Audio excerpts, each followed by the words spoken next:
Hi, this is Bobby at Copalty Repair, and this is a video of a Samsung board. It's all-in-one board, BN96 49483A, that is being used in UN50NU6900 and /or 6950. The two models are actually different, at least in our experience. We have one of them here. This is the one.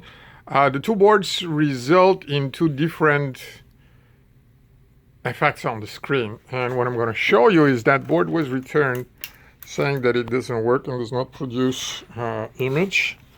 Well, first of all, the reason it doesn't produce image on our testing screen is because it got broken.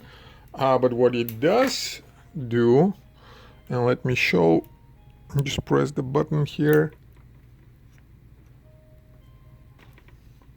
so that you can see a little text. Now, as you can see, half the screen is because it is broken here, but half of it is just on those color lines. If we use the proper board for that model, that half screen works, and then the other one doesn't.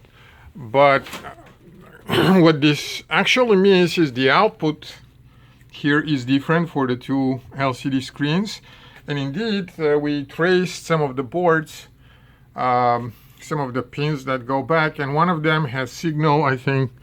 Yeah, this one doesn't have those four here at all, and the other one does.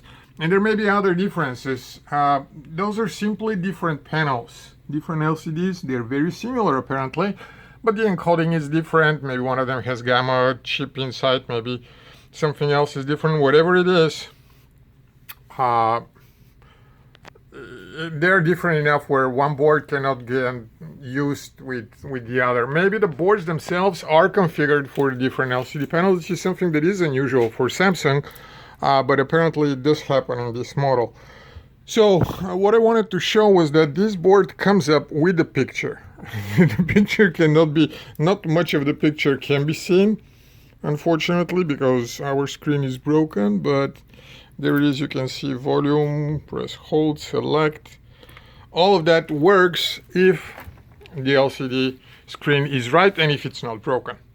So this board was returned not because it's not working, but because either the LCD panel is bad, and when this fails, it can actually damage the LCD directly because it goes straight to the screen. And we have seen that, and we know that for sure those things do happen sometimes. Or the second option is just the screen is different. There is a third type of LCD, so we know about two. One, this one, that we do have a board, different board. I think this is 6650 or 6950. I don't remember, 66 or 69, I think it was. And this is the board from 6500. So if we do put the right-in board again, this half of the screen that's not broken will come up properly, but with those boards it will always come up like this. And this is good enough for us. We know it works. And now so do you, hopefully, if you allow that portion of the screen there to convince you. That is what it is. Good luck.